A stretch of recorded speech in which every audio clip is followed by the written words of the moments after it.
اعوذ باللہ من الشیطان الرجیم، بسم اللہ الرحمن الرحیم۔ ناظرین کرام، میں ہوں آپ کا میزبان سید علی ابرار۔ آپ دیکھ رہے ہیں محرم الحرام کی خصوصی نشریات سچ ٹی وی نیوز پر۔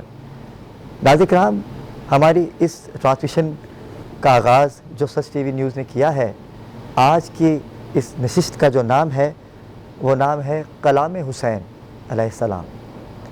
کلام حسین، امام حسین نے ہر جگہ کلام کیا، چاہے وہ مسجد نبوی کیوں نہ ہو، چاہے وہ یزید کے سامنے ہی کیوں نہ ہو۔ ناظرین کرام، امام حسین علیہ السلام اور آپ کے اصحابہ کی لازوال قربانیاں حق و صداقت کا ایسا پرچم ہے کہ جس سے حق پرستی کے متولی قیامت تک رہنمائی لیتے رہیں گے۔ امام کا قیام باطل کو ہمیشہ کے لیے بے نقاب کر گیا۔ 28 رجب کو امام نے قیام سے وقت شہادت تک اپنے خطبات اور مکتوبات میں قدم قدم پر ہدایت کا درس دیا۔ گزشتہ پروگرام میں امام علی مقام امام حسین علیہ السلام کے خطبات کے حوالے سے گزارشات پیش کی جا چکی ہیں۔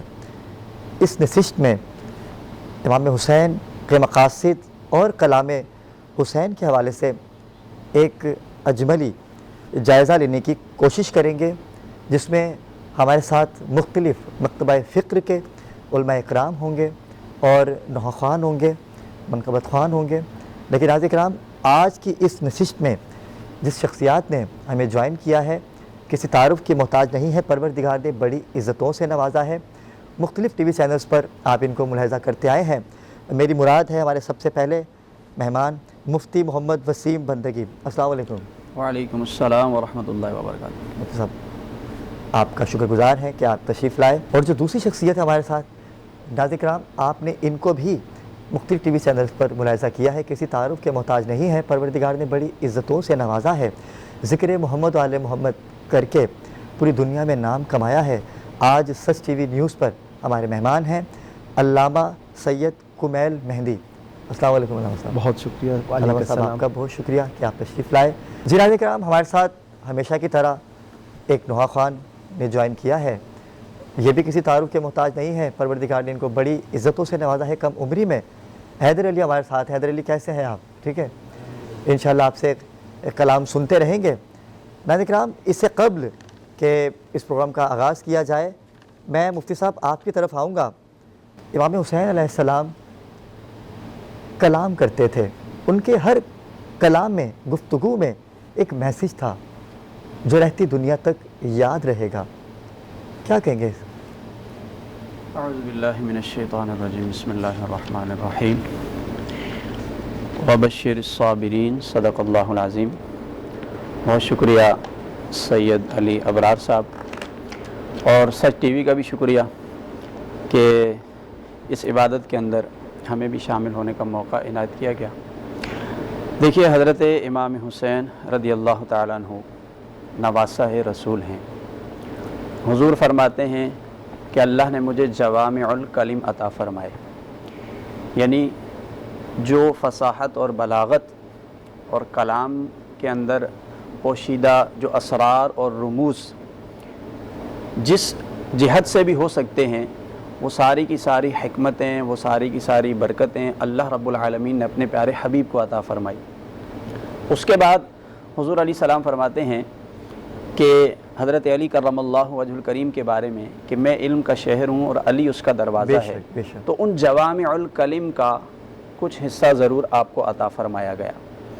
یوں سلسلہ بسلسلہ یہ چیز آگے بڑھتی ہے، اور سیدنا امام حسین رضی اللہ تعالیٰ عنہ کو بھی اللہ نے اس میں سے وافر مقدار میں حصہ عطا فرمایا۔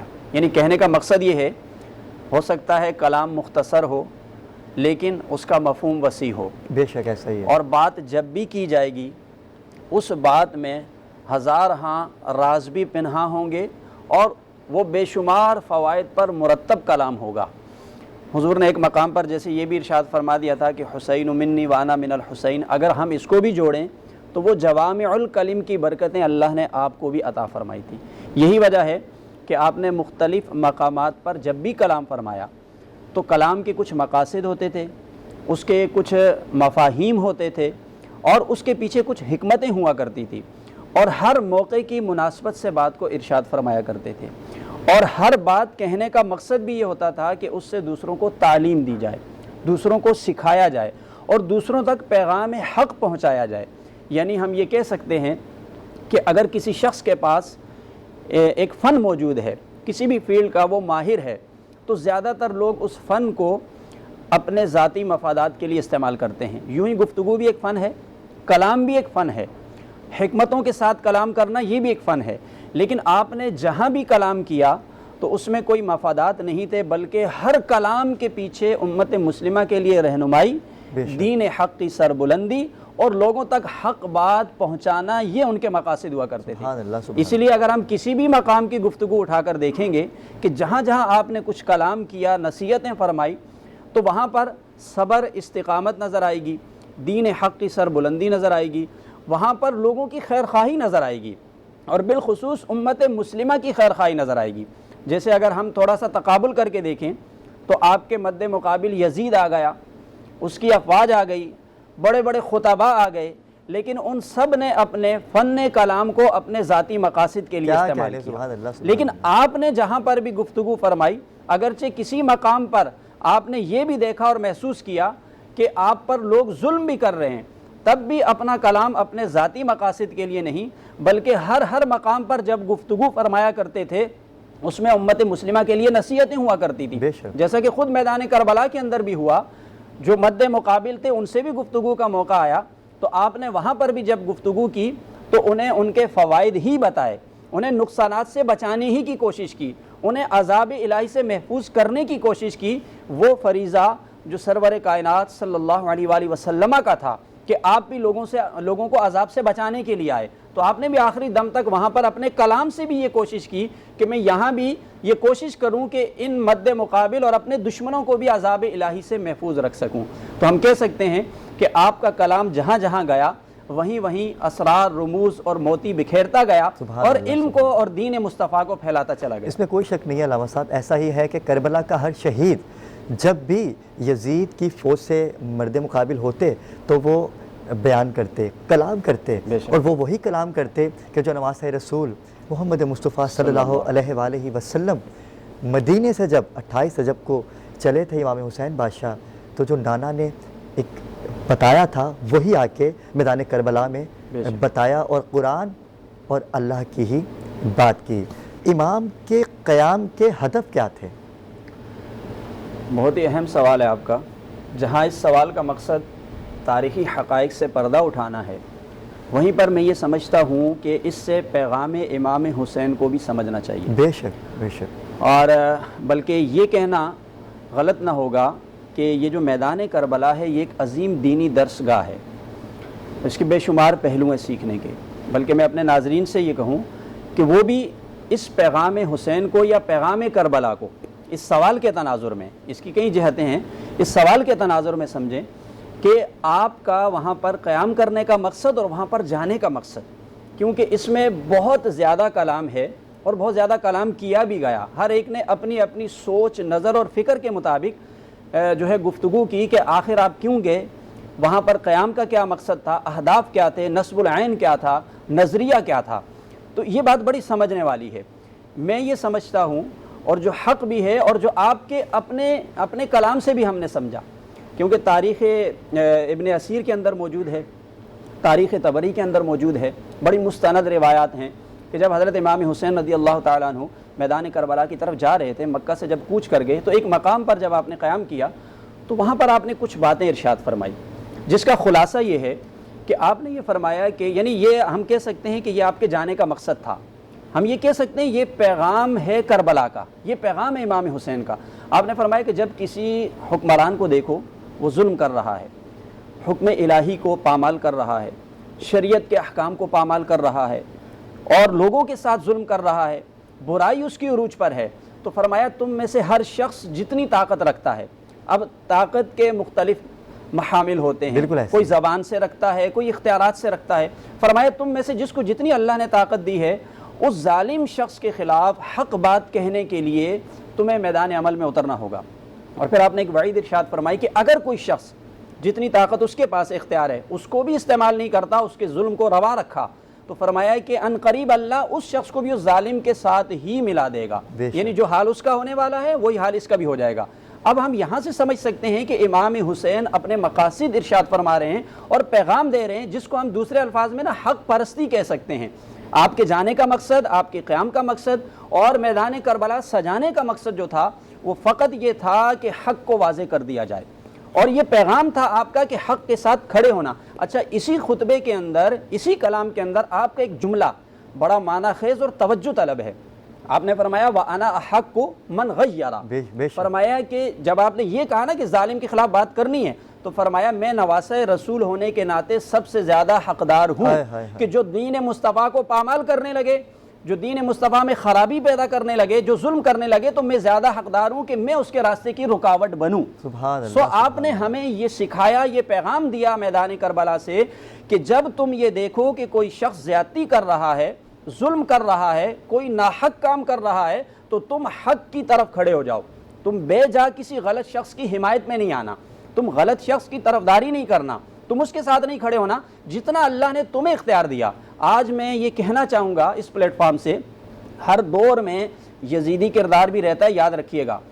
ضروری نہیں ہے یزید نام کا کوئی شخص آئے گا تو تب آپ بولیں گے یہ یزید ہے، کردار بھی معنی رکھتا ہے، یزیدی کردار بھی ہے اور حسینی کردار ہر دور میں ہے، آپ کے آس پاس بھی ہے، آپ کے علاقوں میں بھی ہے، آپ کی سلطنت اور ریاست میں بھی اور پوری دنیا میں ہے۔ آپ کو فیصلہ کرنا ہے کہ آپ کھڑے کہاں ہیں۔ آپ حق کے ساتھ کھڑے ہیں، حق والوں کے ساتھ کھڑے ہیں، اور آپ ان لوگوں کے ساتھ جو مظلوم ہیں، اگر ان کے ساتھ کھڑے ہیں تو پھر تو آپ امام حسین کے اس کردار کی کوئی جھلک لے رہے ہیں اور اس راستے پر چل رہے ہیں۔ لیکن اگر سب کچھ دیکھتے ہوئے تذکرہ آپ امام حسین کا کریں، تذکرہ آپ واقعہ کربلا کا کریں، لیکن جب میدان عمل میں بات آئے حق بات کہنے کی، ظالم کے خلاف بولنے کی، برائی کو ختم کرنے کی، تب آپ خاموش ہو جائیں اور تب آپ کسی کی حمایت کریں، تعویلیں کریں، مصلحتوں کا شکار ہو جائیں، تو پھر آپ امام حسین کے کردار والے نہیں ہیں، پھر یزیدی کردار والوں کے ساتھ ہو جائیں گے۔ کیا بات ہے، بہت خوبصورت بات کہی علامہ صاحب آپ نے۔ بالکل ایسا ہی ہے ناظرین کرام کہ حق اور باطل یہ دو پہلو ہیں، ہم نے ان کو چننا ہے۔ کیا ہم نواسہ رسول محمد مصطفیٰ صلی اللہ علیہ وآلہ وسلم سے سچی محبت کرتے ہیں؟ اگر ہم ان سے سچی محبت کرتے ہیں، کیا یہ محرم جو یہ محرم آیا ہے، ہم نے اس میں کیا سیکھا، ہم نے کیا سیکھنا ہے، اسی حوالے سے آج کی اس نشست کا اہتمام کیا گیا۔ میں علامہ صاحب آپ کی طرف آؤں گا، قبیل مہندی آپ کی طرف آؤں گا کہ علامہ صاحب شب عاشور، امام نے شب عاشور ایک دن کی مہلت کیوں مانگی تھی؟ اعوذ باللہ السمیع العلیم من الشیطان اللعین الرجیم، بسم اللہ الرحمن الرحیم۔ شروع کرتا ہوں حسین کے رب کے نام سے۔ ابرار بھائی، میں یہاں پر ایک جملہ کہوں گا اپنا جواب شروع کرنے سے پہلے، کہ مولا نے نہیں مہلت لی بلکہ مولا نے مہلت دی ہے۔ مولا امام حسین مہلت دے رہے ہیں ان یزیدی افواج کو کہ میں تمہیں ایک رات کی مہلت دے رہا ہوں، ابھی بھی سدھر جاؤ۔ جی، اور اس میں بھی دو زاویے ہیں، اس میں بھی دو زاویے ہیں، مولا نے ان کو مہلت دی ہے، ایسا ہی ہے۔ اور شب عاشور بھی ایک صحابی سے نقل کیا جاتا ہے کہ امام سورہ آل عمران کی 178ویں آیت کی تلاوت کر رہے تھے، جس کا مفہوم کچھ یوں ہے کہ خداوند عالم نے کہا ہے کہ ہم نے ان لوگوں کو مہلت دے دی ہے، یعنی حسین مہلت دے رہے ہیں، ہم نے ان لوگوں کو مہلت دے دی ہے، ابھی بھی راہ راست پہ آ جاؤ۔ آیت کا یہ دو زاویے، پہلے زاویے میں مولا نے جو آیت کی تلاوت کی اس میں ہے کہ ہم تمہیں مہلت دے رہے ہیں، تم جتنے گناہ کر سکتے ہو کر لو، اور عنقریب تمہارے لیے دردناک عذاب ہے۔ کن لوگوں کے لیے ہے؟ یہ یزید کے ان فوجیوں کے لیے اور ان افراد کے لیے ہے کہ جن کے دلوں پر مہر لگ چکی تھی، تو خدا نے بھی کہا کہ فزادہم اللہ مرضا، ان کے دلوں پہ مہر لگ چکی ہے اور اب ان کے مرض کو بڑھا دیا جائے گا، تو ان افراد کے لیے یہ تھا۔ حسین علیہ السلام نے یہ جو ایک رات کی مہلت دی ہے، یہ دینے کا دوسرا زاویہ یہ ہے، میں یوں کہوں گا کہ سفینہ نجات، کشتی نجات ایک اور رات کے لیے ساحل کربلا پہ لنگر انداز کر دیا ہے۔ کیا بات ہے، کیا خوبصورت جملہ کا ہے، واہ واہ۔ امام حسین علیہ السلام نے جو سفینہ نجات لے کے، جو کشتی نجات کی کشتی لے کے چلے ہیں، امام نے ایک اور رات کے لیے لنگر انداز کر دیا کہ اگر کوئی باقی ہے، اگر کوئی ہے جو مجھ حسین کی، مجھ رسول اللہ کے بیٹے کی، فرزند رسول کی نصرت کرنا چاہتا ہے تو وہ ابھی بھی اس سفینے میں شامل ہو سکتا ہے، وہ ابھی بھی اس کاروان میں شامل ہو سکتا ہے۔ اور روایات میں آیا ہے، مقاتل کی کتابوں میں لکھا ہے کہ شب عاشور تقریباً 32 افراد مولا کے لشکر میں شامل ہوئے۔ یعنی یہ سلسلہ ہے، کیونکہ امام تو آئے ہی نجات دینے کے لیے تھے، امام نجات دینے کے لیے آئے تھے، امام ہلاکت میں ڈالنے کے لیے نہیں آتا، امام نجات دینے کے لیے آتے ہیں، تو امام تو نجات دینے کے لیے آئے تھے۔ ایک زاویہ یہ ہو گیا کہ وہ افراد جو کھلی گمراہی میں جا چکے تھے، امام نے کہا تمہیں ایک اور اللہ کی رسی دراز کی جا رہی ہے، تمہیں اور مہلت دی جا رہی ہے۔ اور وہ افراد کہ جن کے اندر پلٹنے کی سکت تھی، جن کے قلوب پاک تھے، جن کے قلوب میں ایک رمق تھی اسلام اور دین کی، ان کو مولا نے پلٹنے کے لیے وقت دے دیا، اور اس وقت سے استفادہ کرتے ہوئے، اس وقت سے فائدہ اٹھاتے ہوئے بہت سارے افراد مولا کے لشکر میں شامل ہو گئے۔ تو مولا نے مہلت دی ہے، مولا نے مہلت مانگی نہیں ہے، مولا نے یہ یزیدی لشکر کو مہلت دی ہے۔ اور جو آپ نے پچھلے سوال میں قبلہ سے بھی سوال میں پوچھا ہدف کے حوالے سے، تو اس میں میں ایک چیز ایڈ کرنا چاہوں گا اگر آپ کی اجازت ہو تو۔ دیکھیے میں جملہ کہتا ہوں کہ واقعہ کربلا کا جسم وہ شہادتیں اور وہ مصائب ہیں جو امام حسین اور اولاد پیمبر نے اٹھائے ہیں، لیکن واقعہ کربلا کی روح وہ ہدف ہے جس کے لیے امام حسین نکلے تھے۔ امام حسین علیہ السلام اگر اپنے علی اکبر جیسے جوان کی قربانی دے رہے ہیں، مولا امام حسین علیہ السلام اگر مخدرات عصمت کو اپنے ساتھ لے کے چل رہے ہیں، اور مولا جانتے ہیں کہ علی اکبر کے سینے میں برچھی کا پھل لگے گا، مولا جانتے ہیں کہ علی اکبر کو سہشوبہ تیر سے شہید کیا جائے گا، تو یہ غم جو مولا برداشت کرنے کے لیے تیار ہیں، مولا اپنے بیٹوں کو قربان کروانے کے لیے تیار ہیں، تو وہ غم حسین علیہ السلام کا کیا تھا جس کی وجہ سے 28 رجب کو مدینہ سے نکلے؟ یعنی یقیناً مولا کا وہ ہدف سب سے زیادہ اہمیت کا حامل ہے کہ جس کی وجہ سے امام اپنا کنبہ قربان کرنے کو تیار ہے۔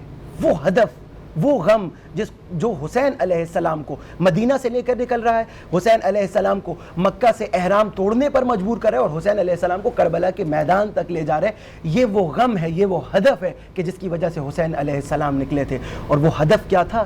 حسین علیہ السلام فرماتے ہیں کہ میں انسانی آزادی کے لیے نکلا ہوں۔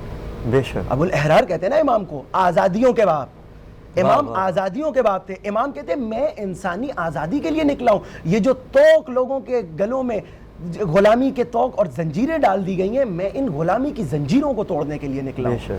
مولا انسانی آزادی کے لیے نکل رہے ہیں، یعنی میں یوں کہوں گا کہ مولا آپ کے لیے اور میرے لیے نکل رہے ہیں، مولا اجتماع کے لیے نکل رہے ہیں، مولا معاشرے کے لیے نکل رہے ہیں، مولا اس آئین الہی کے لیے نکل رہے ہیں کہ جس کا وعدہ خدا نے کر رکھا ہے۔ کیونکہ جب تک آئین الہی اس دنیا میں قیام اس کا نہیں ہوگا، تب تک کبھی بھی کوئی انصاف پسند حکومت نہیں آ سکتی، کیونکہ سب سے بہترین قانون خدا کا قانون ہے۔ خدا کا قانون کے اجرا کے لیے خدا نے نبی خاتم کو بھیجا، اور نبی خاتم کے بعد اولاد خاتم کو بھیجا، اور اگر اولاد خاتم اس ہدف کو پورا کریں گی تو تب الہی قوانین اور الہی اقدار کا اجرا ہو سکے گا۔ امام علیہ السلام نے اس واقع کربلا سے 2 سال پہلے، یعنی اگر آپ آئین تلاش کریں گے کہ واقع کربلا کا ہمیں آئین چاہیے کہ حسین علیہ السلام کس ہدف کے تحت کربلا کے واقعے کے لیے نکلے، تو 2 سال پہلے بھی مولا کا ایک خطبہ موجود ہے جو مولا نے حج کے موسم میں منی کے میدان میں دیا تھا۔ یعنی منی کے میدان میں مولا کا جو یہ خطبہ ہے، میں یوں کہوں گا کہ مولا نے آئین بتایا کہ اگر کل کو 2 سال کے بعد اگر کربلا بپا ہونے جا رہی ہے تو آج میں بتا رہا ہوں، آج میں تمہیں تیار کر رہا ہوں۔ مولا علیہ السلام نے، امام حسین علیہ السلام نے سب سے پہلے خطبہ منی میں فضائل مولا امیر المؤمنین بیان کرنا شروع کیے۔ ایک مرتبہ میرے مولا حسین فرماتے ہیں، یہ خطبے کے جملے ہیں کہ میرے مولا فرماتے ہیں کہ اے لوگوں کیا تمہیں یاد نہیں، میں خدا کی قسم اٹھا کے تم سے اس چیز کی گواہی لیتا ہوں کہ جب مسجد میں تمام تر 9 کے 9 دروازے بند کر دیے گئے تھے تو ایک دروازہ کھلا تھا، اور وہ میرے بابا علی کا دروازہ تھا۔ اور جب اعتراض کرنے والوں نے اعتراض کیا کہ بھائی رسول اللہ آپ نے سب کے دروازے بند کروا دیے، علی علیہ السلام کا دروازہ کیوں کھلا رکھا، تو ایک مرتبہ سلسبیل وحدت سے دھلی ہوئی زبان یوں گویا ہوئی کہ یہ دروازہ میں نے بند نہیں کروایا، جن کا دروازہ میں نے بند کروایا ہے وہ بھی خدا کے حکم سے بند کروایا ہے، اور اگر علی کا دروازہ کھلا رکھا ہے تو وہ بھی خدا کے حکم سے کھلا رکھا ہے۔ کیا بات۔ پھر مولا آگے بڑھتے ہیں، مولا ایک مرتبہ غدیر خم کا واقعہ بیان کرتے ہیں۔ مولا ایک مرتبہ کہتے ہیں کیا تمہیں یاد نہیں کہ مباہلہ کے میدان میں جب عیسائیوں کے ساتھ اسلام کی جنگ ہوئی تو کس کو لے کر گئے رسول اللہ؟ اپنے نفس کے طور پر علی کو لے کے گئے، میرے بابا علی کو لے کر گئے. کیا تمہیں یاد نہیں؟ اور ایک مرتبہ فضائل کا ایک لمبا سلسلہ امیر المؤمنین علیہ السلام کے حوالے سے بتایا، لیکن اس میں سب سے اہم نقطہ جو غور طلب ہے وہ یہ ہے کہ مولا ہر فضائل کے نقطے کے بعد ایک مرتبہ ان لوگوں کی طرف مخاطب ہوتے ہیں اور کہتے ہیں خدا کی قسم اٹھا کر کہو کہ تم اس بات کی گواہی دیتے ہو. اور لوگوں نے کہا ہم خدا کی قسم اٹھا کر کہتے ہیں کہ اس بات کی گواہی دیتے ہیں. اس سے کیا مراد لی جائے؟ مولا ان کو یہ بتانا چاہ رہے ہیں کیونکہ کبھی بھی حکیم کار لغو نہیں کرتا. حکیم جو ہوتا ہے وہ کار لغو نہیں کرتا، اور نبی کی اولاد کبھی بھی، کیونکہ وہ حکمت والے ہیں، کبھی بھی کار لغو نہیں کرتے. تو یہ فضائل اور مناقب جو امام بتا رہے ہیں، یہ صرف فضائل اور مناقب نہیں ہے. امام یہ بتا رہے ہیں کہ میں تمہیں وہ ولایت یاد دلا رہا ہوں جو تمہاری گردنوں پر ہے. کیا بات ہے، سلامت. امام ولایت یاد دلا رہے ہیں کہ غدیر خم میں کیا نہیں کہا تھا من کنت مولا ہو فہذا علی مولا؟ کیا نفس پیغمبر نہیں ہے علی علیہ السلام؟ یہ تمام تر چیزیں یاد دلوا کے لوگوں کو یہ باور کروانا چاہ رہے ہیں کہ تمہاری گردنوں پر ہماری ولایت ہے، یزید کی ولایت نہیں ہے. کیونکہ بہت سارے لوگوں نے یہ اشکال کیا نا کہ حکومت اسلامی میں جو بھی قیام کرے وہ باغی گروہ ہے، اور نعوذ باللہ میرے منہ میں خاک، امام حسین کے قیام کو بھی باغی گروہ کے ساتھ تشبیہ دے دی.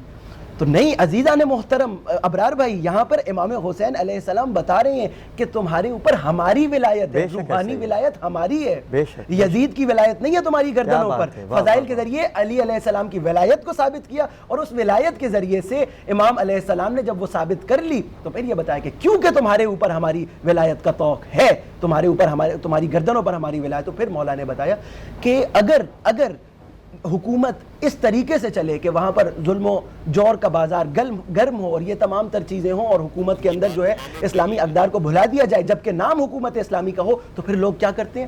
پھر لوگ قیام کی طرف جاتے ہیں، پھر لوگ اس حکومت کے خلاف قیام کرتے ہیں. اور پھر یہاں پہ مولا فرماتے ہیں کہ میں امر بالمعروف اور نہی عن المنکر کی چاہتا ہوں کہ اس حکومت میں امر بالمعروف اور نہی عن المنکر ہو، کیونکہ میں اس حکومت کو ایسی حکومت کو نہیں مانتا کہ جس کے اندر امر بالمعروف اور نہی عن المنکر نہ ہو. اور اس کے بعد امام علیہ السلام کے عربی کے جملے ہیں کہ جو امام علیہ السلام ارشاد فرما رہے ہیں کہ فبدأ اللہ بالامر بالمعروف والنہی عن المنکر فریضۃ منہ لعلمہ بانہا اذا ادیت واقیمت واستقامت الفرائض كلها حینها وصعبها وذلك ان الامر بالمعروف والنہی عن المنکر دعاء الى الاسلام. امام فرما رہے ہیں. علامہ صاحب میں چاہوں گا کہ اس بات کو یہیں سے کنٹینیو کریں گے، جو تفصیل آپ نے جو آیت پڑھی ہے اس کا جو مجموعہ ہے وہ ایک بریک، کیونکہ وقت وہ چاہتا ہے ناظرین کرام ایک مختصر سے وقفے کا، ہمارے ساتھ رہیے گا.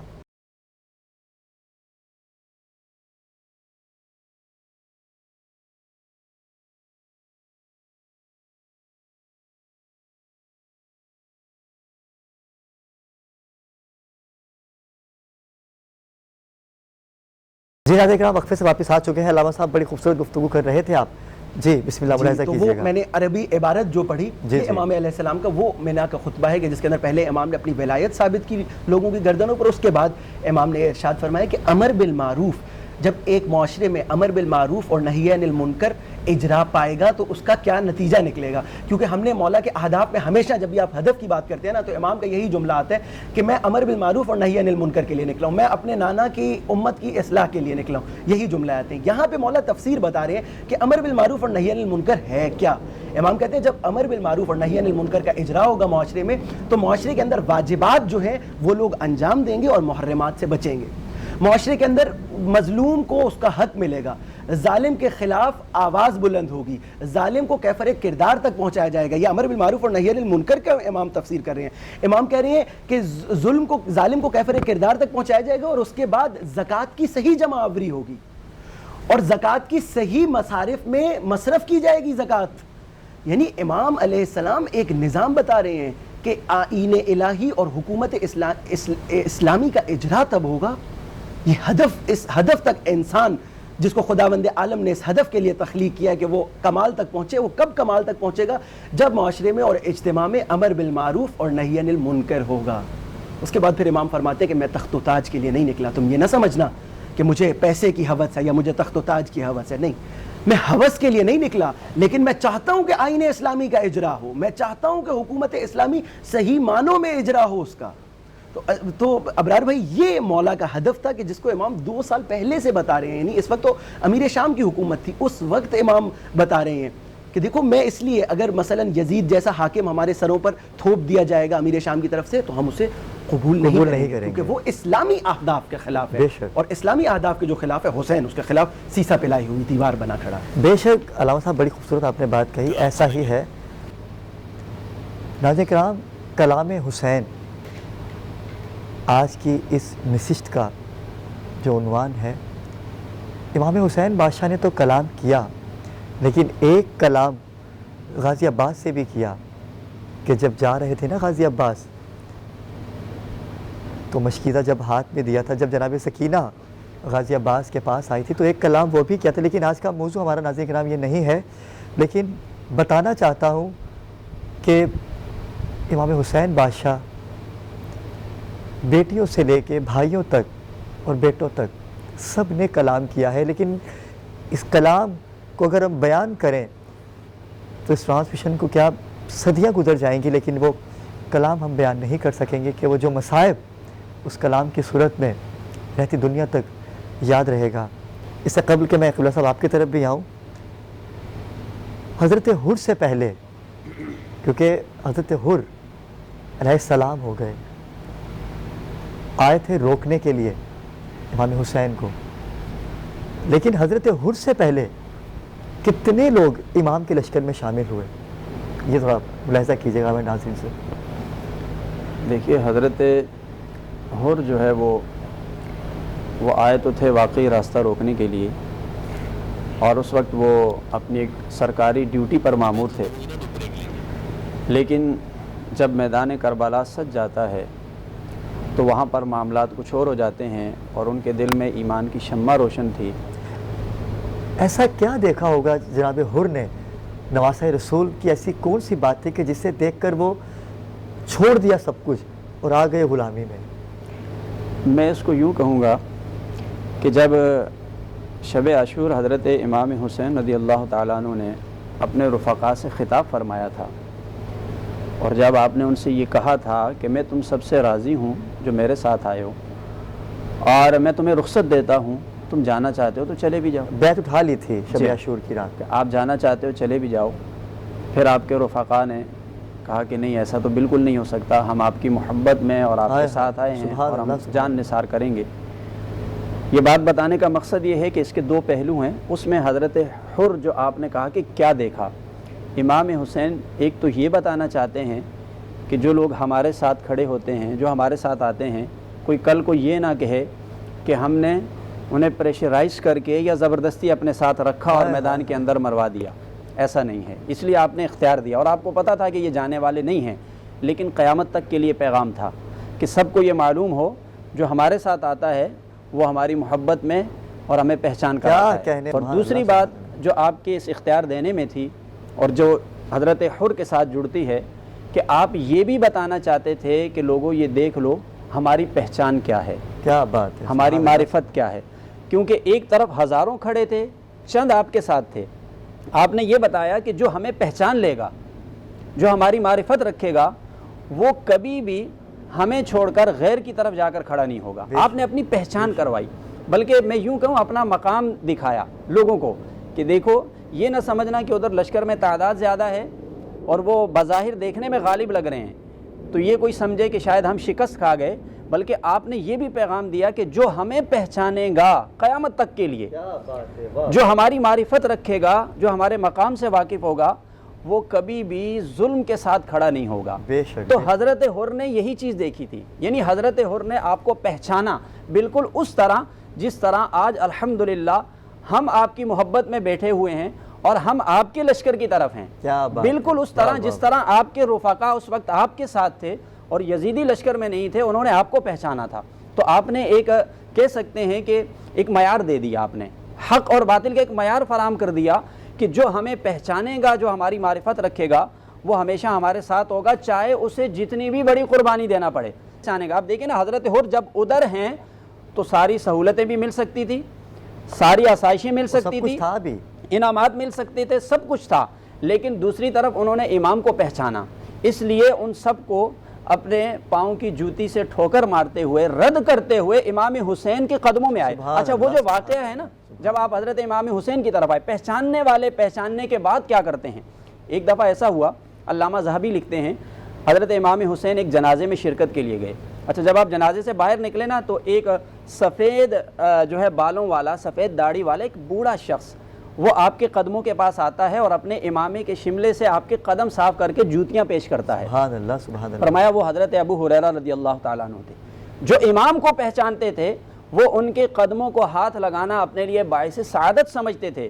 یہی والی رسم میدان کربلا میں حضرت حر نے بھی ادا کی۔ جب آپ تشریف لائے تو آپ نے آ کر آپ کی جوتیوں کو پکڑا، آپ کے قدم پکڑے، کہا میں نہیں سمجھتا تھا کہ شاید ابن زیاد یا یزید کا لشکر اس حد تک گر جائے گا کہ وہ واقعی آپ کو شہید کرنے کے لیے تیار ہو جائے گا، اور اب جب میں نے دیکھا ایسا ہے تو میں معافی کا طلبگار ہوں، میں آپ کے قدموں میں، آپ کی جوتیوں میں آ گیا ہوں، مجھے معافی مل جائے اور میں آپ کا جان نثار ہوں، اور میں آپ کا جان نثار بننا چاہتا ہوں۔ آپ نے ایک کلمہ ارشاد فرمایا انت حر، چونکہ حر کا معنی ہوتا ہے آزاد ہونا، تو آپ نے یہ سند بھی عطا کر دی، ہمارے قدموں میں آ گئے ہو تو اب تم آزاد ہو۔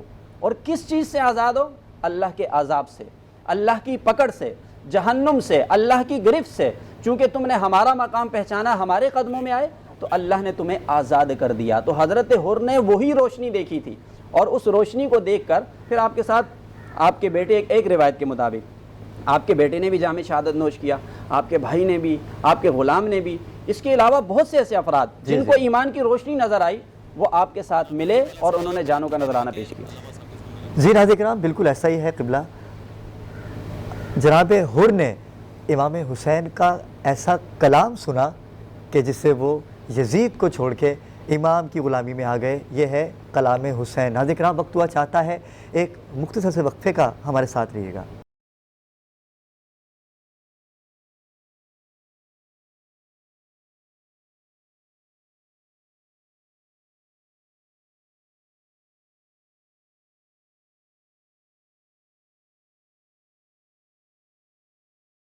جی ناظرین کرام، وقفے سے واپس آ چکے ہیں۔ جناب حر کی بات ہو رہی ہے، اور جناب حر نے ایسا کلام سنا امام حسین بادشاہ کا کہ اس کلام کو سن کے یزید کے تخت کو ٹھوکر مارتے ہوئے امام کے قدموں میں آ گئے، اور کیا لقب ملا کہ حر سے علیہ السلام ہو گئے۔ بے شک امام صاحب، میں چاہوں گا کہ جناب حر کے حوالے سے۔ جی جی بالکل، حر علیہ السلام نام بھی حر ہے، اور قسمت بھی کیا حر والی پائی ہے کہ امام حسین کے قریب آتے ہیں اور خیموں کے پاس آتے ہیں، اور امام حسین سے جب گفتگو ہوتی ہے تو جب امام حسین نے یہ دیکھا کہ اس کے اندر رمق باقی ہے، دین کی رمق، محبت اہل بیت کی رمق باقی ہے، تو مولا نے اس رمق کو جگانے کے لیے، دیکھیں امام کا کام میں نے پہلے بھی کہا، امام کبھی کار لغو دلوں کے راز جانتے ہیں، جی حکمت سے کام ہوتے ہیں۔ امام نے ایک مرتبہ کہا تیری ماں تیرے غم میں روئے۔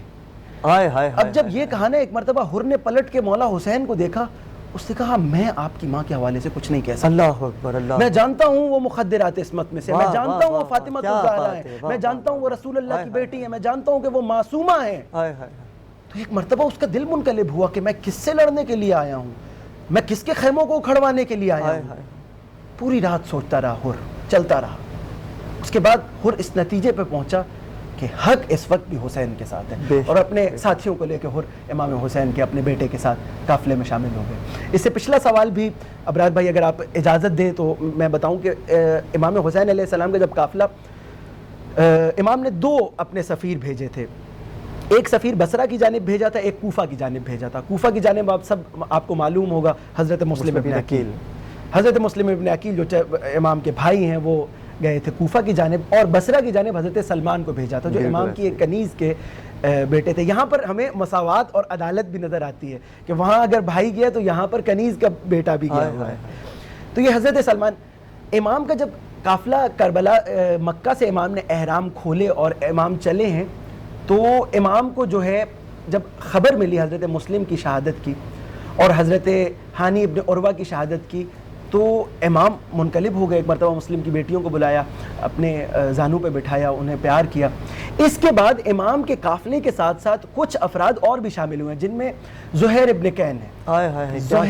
زہیر جو ہے امام کے، کیونکہ سفر ایک ہی تھا، زہیر بھی کسی طرف جا رہے تھے، امام حسین کا قافلہ بھی کسی کربلا کی جانب جا رہا تھا، تو اب زہیر جو ہے امام کے قافلے کے ساتھ ساتھ چل رہے تھے، لیکن کیونکہ زہیر امام حسین سے ملنا نہیں چاہتے تھے کہ میں دور رہوں، میں مل نہ سکوں، وہ اپنا خیمہ دور لگاتے تھے. جہاں بھی امام حسین کے خیمے لگتے تھے زہیر بہت دور خیمہ لگاتے تھے. لیکن حسین جانتے تھے کہ اس کے دل میں بھی نمک باقی ہے. ایک مرتبہ امام نے اپنے سفیر کو بھیجا، زہیر کو اپنے پاس بلایا، اور زہیر کی زوجہ کا یہاں پہ بہت بڑا کمال ہے کہ زہیر کی زوجہ نے انہیں، یعنی خواتین سمجھیں کہ کسی بھی انقلاب میں اور کسی بھی تحریک میں خواتین کا سب سے بڑا کردار ہوتا ہے. زہیر نہیں آنا چاہ رہے تھے کیونکہ زہیر کی نہ جانے کیا مشکلات تھیں، نہ جانے کیا ان کے مسائل تھے کہ وہ امام حسین کے قافلے میں شامل نہیں ہونا چاہ رہے تھے. لیکن ایک مرتبہ ان کی زوجہ نے انہیں کہا کہ تمہیں کون بلا رہا ہے؟ یہ تو ایسے ہے جیسے خدا تمہیں اپنی جانب بلا رہا ہے، کیونکہ یہ خدا کے مقرب بندے ہیں. حسین علیہ السلام نواز رسول. اور ایک مرتبہ زہیر آئے اور اس کے بعد زہیر نے جب مولا کی 2 انگلیوں کے درمیان دیکھا تو اس کے بعد زہیر کو کوئی خواہش ہی نہیں رہی. اسی طریقے سے وہاب کلبی جو عیسائی تھے، جو وہاں سے گزر رہے تھے، انہوں نے بھی جب امام حسین علیہ السلام کے قافلے کو دیکھا اور امام حسین، ان کے پاس پانی نہیں تھا اور پانی ختم ہو گیا تھا، حسین پانی بانٹتے ہوئے آئے ہیں. سبحان اللہ سبحان اللہ. ایک مرتبہ حسین نے ان کی والدہ کو جا کے پانی کہا کہ ان کو پانی پہنچاؤ، اگر ان کے پاس پانی نہیں ہے ان کو پانی پہنچاؤ. حسین پانی بانٹتے ہوئے آ رہے ہیں، حوض کوثر کے مالک ہے. کیا وقت آیا ہے کہ پھر 3 دن یزیدی لشکر نے حسین علیہ السلام پہ پانی بند کر دیا. تو امام حسین نے پانی پہنچایا. جب وہاب کلبی نے دیکھا ایک مرتبہ مولا کی زیارت کے لیے آئے تو حسین علیہ السلام کے پرنور چہرے کی زیارت کرنے کے بعد کوئی رہ نہیں سکتا کہ حسین جو پاک صاف دل ہو وہ رہ نہیں سکتا. وہ بھی امام حسین کے لشکر میں شامل ہو گئے. وہاں کی ہم کوفہ میں یہ ہوا. پھر کوفہ سے امام نے حبیب کو خط لکھ کے، حضرت حبیب کو جو امام کے دیرینہ دوست تھے، ان کو خط لکھ کے بلایا. اور یہاں پر وہ حدیث بھی کہ امام کعبے کی صورت ہے، امام کعبے کی صورت ہے، کعبہ چل کے آپ کی طرف نہیں آتا، آپ کو چل کے کعبے کی طرف جانا ہے. تو حبیب کعبے کی جانب آئے. وہاں پر جب حضرت سلمان جو ہے خط لے کر بصرہ کی جانب گئے تو بصرہ میں، کیونکہ یہ تاریخی واقعات ہیں اور میرے خیال میں یہ ہمارے لیے پند کے لیے، یہ ہماری نصیحت کے لیے، ہمارے لیے عبرت کی جگہ ہیں. حضرت سلمان جب خط لے کر گئے تو وہاں 3 قسم کے افراد، یعنی یہ 3 شخصیات ہیں اور 3 قسم کے افراد ہیں. ایک حضرت یزید بن نبیت ہیں، ایک حضرت یزید بن مسعود ہیں، اور ایک اور امام کے چاہنے والے ہیں. تینوں امام کے چاہنے والے ہیں، لیکن دیکھیں کردار کتنے مختلف ہیں، کتنے جدا جدا ہیں.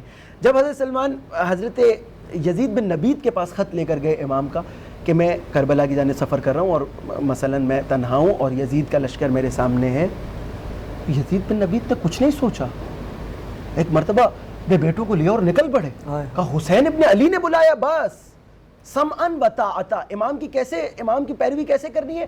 سمعن و طاعتا. جہاں سے سننا ہے وہیں اطاعت کرنی ہے. یعنی میں یوں کہوں گا کہ نصرت امام واجب فوری ہے، واجب تاخیری نہیں ہے.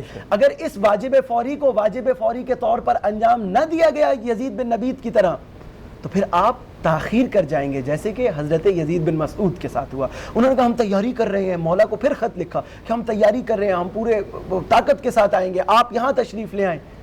دیر ہو گئی، وہ پھر توابین میں شامل ہوئی. اور تیسرا گروہ جو تیسرے فرد تھے امام نے جن کے پاس خط لکھ کے بھیجا تھا، انہوں نے یہ سمجھا کہ یہ ابن زیاد کی چال ہے اور وہ مجھے پکڑوانا چاہ رہا ہے، اس لیے اس نے امام حسین کا جعلی خط بنا کے بھیجا ہے.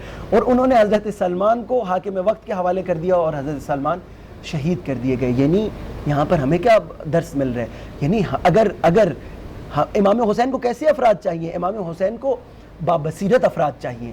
اگر آپ کے اندر بصیرت نہیں ہے، اگر آپ معاملہ فہم نہیں ہے، اگر آپ معاملے کی الجھنوں کو سلجھا نہیں سکتے، امام کو ایسے افراد نہیں چاہیے. امام کو معاملہ فہم بابصیرت افراد چاہیے کہ جو تشخیص دے سکیں کہ سامنے کون ہے، حق و باطل کو تشخیص دے سکیں. اگر ایک جانب علی علیہ السلام کا لشکر ہے اور مقابل میں کوئی اور لشکر ہے تو مولا علی کی حدیث کے مطابق کہ شخصیات کے ذریعے سے تشخیص نہ دو حق کو، بلکہ حق کے ذریعے سے حق کو تشخیص دو. یعنی حق کو تشخیص دینے والے افراد کی ضرورت ہے امام حسین کو. اگر ہمیں بھی امام حسین کا سچا سپاہی اور ناصر بننا ہے تو ہمیں بابصیرت ہونا ہے. اور امام کی نصرت واجب فوری ہے، جہاں امام نے کہا وہاں انجام دینی ہے، نہ یہ کہ ہم تاخیر میں پڑ جائیں اور کہیں کہ مولا ابھی ہم تیاری کر رہے ہیں.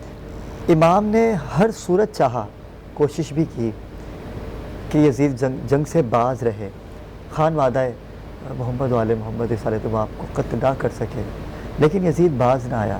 ایسی کیا وجہ تھی کہ جو حق کو جانتے ہوئے بھی امام کی بات کو درگزر کرتا رہا اور جنگ کا ارادہ کیا؟ دیکھیے یزید تو بہت بعد میں آئے گا.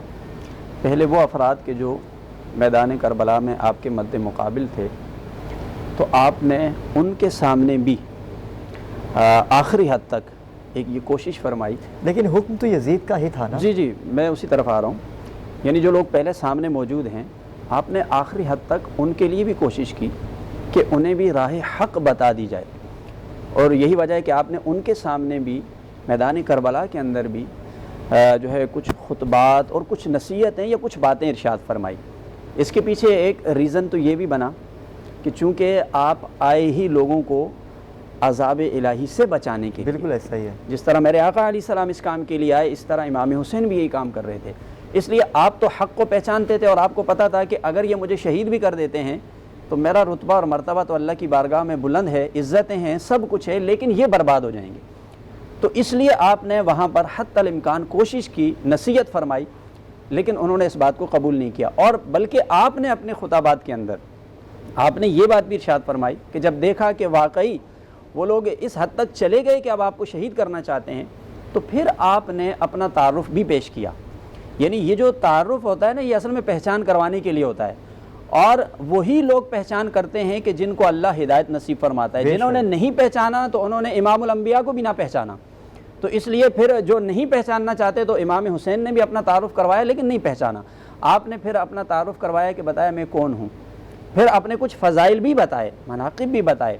آپ نے بتایا کہ دیکھو میں نواسہ رسول ہوں, میں وہی ہوں کہ جن کے والد حضرت مولا علی کرم اللہ وجہ الکریم ہیں, میں وہی ہوں کہ جن کی والدہ محترمہ دو جہاں صلی اللہ علیہ وسلم کی لخت جگر ہیں, میں جو ہے حضرت حسن مجتبیٰ کا بھائی بھی ہوں. سبحان اللہ, کیا تعارف ہے. اور پھر یہ بھی فرمایا کہ حضرت امیر حمزہ رضی اللہ تعالیٰ عنہ وہ میرے نانا کے جو ہے وہ چاچا بھی ہیں. سارے تعارف آپ نے کروائے. یہاں پر علماء نے ایک نقطہ بھی لکھا ہے کہ جب لوگ تمہیں پہچانتے نہ ہوں, تمہیں پہچانتے نہ ہو مطلب حق کو نہ پہچانتے ہوں. یہ ہے اصل میں, جب حق کو نہ پہچانتے ہوں تو پھر حق کی پہچان کروانے کے لیے تم اپنے وہ فضائل اور مناقب اور وہ تعارف بھی پیش کرو تاکہ حجت تمام ہو جائے. تو آپ نے پہلے تو ان لوگوں کے سامنے حجت تمام کی. اسی طرح جو معاملہ یزید کا آتا ہے, چونکہ یزید بھی اگر سمجھدار ہوتا, جب اس نے مدینہ منورہ حاکم وقت کو پیغام پہنچوایا تھا کہ آپ زبردستی بیعت لے لو, تو آپ نے اس سے انحراف کیا اور اس کو چھوڑا, تو اگر وہ عقل مند ہوتا تو وہ کبھی بھی آپ کا پیچھا نہ کرتا. لیکن اس نے تسلسل سے, چونکہ جیسے آپ نے کہا نا کہ بھئی یزید نے آخر ایسا کیوں کیا, لیکن جس شخص کے سامنے دنیاوی مال و متاع, دنیا کے منصب حاوی آ جاتے ہیں, خواہشات کا غلبہ ہو جاتا ہے, وہ شخص پھر حق سے انحراف کر جاتا ہے. اور یہ مثالیں ہمیں دنیا میں بیشتر ملتی ہیں, اور یہاں پر بھی یہی وجہ ہے, چونکہ وہ دنیاوی مال و متاع, دنیا کا منصب اور دنیا کی خواہشات اور لذتیں اس کے اندر گھر گیا. حضور علیہ السلام نے یہ فرمایا نا کہ جہنم کو خواہشات کے پردوں میں ڈھانکا ہوا ہے. جتنی خواہشات کے پردے اٹھاتے رہو گے اتنا جہنم کے قریب جاؤ گے. سو جس شخص پر خواہشات کا غلبہ ہوتا ہے, دنیاوی مناصب کا غلبہ ہوتا ہے, وہ شخص کبھی بھی حق کی پہچان نہیں کرتا. معلوم اسے ہوتا ہے یہ حق ہے, لیکن وہ چشم پوشی کرتا ہے, انحراف کرتا ہے, اور جس کا پھر نتیجہ یہ نکلتا ہے کہ وہ شخص تباہ و برباد ہو جاتا ہے. اور یہی معاملہ یزید کے ساتھ بھی ہوا. بے شک ایسا ہی ہو. جبھی آج تک یا آنے والے دور میں یا دور جو گزر چکے ہیں, ہر انسان, ہر باپ اپنے بیٹے کا نام حسین تو رکھ دیتا ہے لیکن یزید نہیں رکھتا. اس نام سے بھی نفرت ہو گئی. یہی جیت ہے, یہی وہ معیار ہے, یہی وہ کلام تھا جو یزید کے ساتھ میرے مولا نے کیا کہ یزید باز آ جا, ہم ہیں خانوادہ رسول اللہ, تو پہچان لے. جو تعارف امام حسین بادشاہ نے یزید کو کروایا, اگر وہ اس تعارف کا جواب ہی دے دیتا تو بڑی بات تھی. جنگ کرنا تو بہت دور کی بات تھی, کیونکہ ہر جنگ میں تو تعارف سے ہی بات ہوتی تھی. اگر خیبر کی بات کی جائے تو مولا کائنات نے کہا کہ میرا نام میری ماں نے حیدر رکھا ہے. تو یہ وہ جگہ ہے ناظرین کرام جہاں پر آباء و اجداد کا بڑا کردار ہوتا ہے, پہچان ہوتی ہے کہ سامنے والا کون ہے. کلام کی بات ہو رہی ہے. علامہ صاحب میں آپ کی طرف آؤں گا کہ امام نے اپنے شیعوں کو کس انداز سے یاد کیا. دیکھیے امام علیہ السلام, سب سے پہلے تو میں یہ کہوں گا کہ خوب امام نے اپنے چاہنے والوں کو یعنی اپنے شیعوں کو اپنے چاہنے والوں، کیونکہ عربی زبان میں شیعہ گروہ کو کہتے ہیں، بالکل ایسا ہی ہے، ایک گروہ ہے جی ایک گروہ، یعنی امام علیہ السلام نے اپنے شیعوں کو، یہ آپ، میں چاہوں گا کہ اس بات کو آپ دوبارہ کریں کیونکہ تاثر آج کل بہت غلط ہے. جی جی جی جی یہ بالکل، یعنی شیعہ تو نا وہاں پہ عربی زبان میں یہ مختلف انداز میں کہا جاتا تھا، یعنی آپ بھی اگر عربی زبان کو جانتے ہوں اور آپ مثلا آپ کا ایک گروہ ہو تو آپ اپنی پارٹی کو کہیں گے شیعتنا، یعنی اے میرے شیعوں، یعنی تم میرا گروہ ہو، تو یہ گروہ یعنی گروہ کو کہا جاتا ہے. تو اب امام حسین کا گروہ، ہم تو اپنے آپ کو ہم خود کو حسینی مانتے ہیں، ہم حسین کے گروہ سے، ہم شیعان حسین ہیں، ہم شیعان علی و فاطمہ ہیں، تو ہم تو اسی گروہ سے ہیں، یعنی ہم اس گروہ سے خود کو نسبت دیتے ہیں. تو امام علیہ السلام اس طریقے سے یاد کر رہے ہیں کہ امام، اگر آپ دیکھیں شروع سے اب تک کے مقام پہ امام پہنچے ہیں، اور وہی میں نے جو پہلے بات کی کہ امام کا چاہنے والا آ رہا ہے کہاں سے؟ بصرہ سے امام کے لیے. امام علیہ السلام کیسے استقبال کر رہے ہیں؟ یعنی میں آپ کو آپ کی اہمیت کا اندازہ دلوا رہا ہوں، کیونکہ آج امت مسلمہ حسینی ہے، آج ہم سب حسینی ہیں، آج ہم امام حسین کے گروہ سے خود کو، کوئی ایسا انسان نہیں ہے اس عالم بشریت میں کہ جو امام حسین کے گروہ سے خود کو تشبیہ نہ دیتا ہو. وہ اصلاً وہ مسلمان بھی نہ ہو، وہ اگر انسان ہو تو وہ کہتا ہے میں حسینی ہوں. بے شک. تو کیونکہ حسین علیہ السلام کی تحریک اتنی بڑی تحریک تھی، کیونکہ وہ انسانیت کی تحریک ہو گئی. ویسے علامہ صاحب آپ کا میں شکر گزار ہوں کہ آپ اس نشست میں ہمارا حصہ بنے.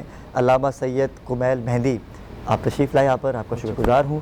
اور مفتی صاحب آپ سے تو انشاءاللہ ملاقات رہتی ہی ہے ہماری، اور آپ کا بھی بہت شکریہ ادا کروں گا کہ آپ یہاں تشریف لائے اور کلام حسین پہ آپ نے گفتگو کی.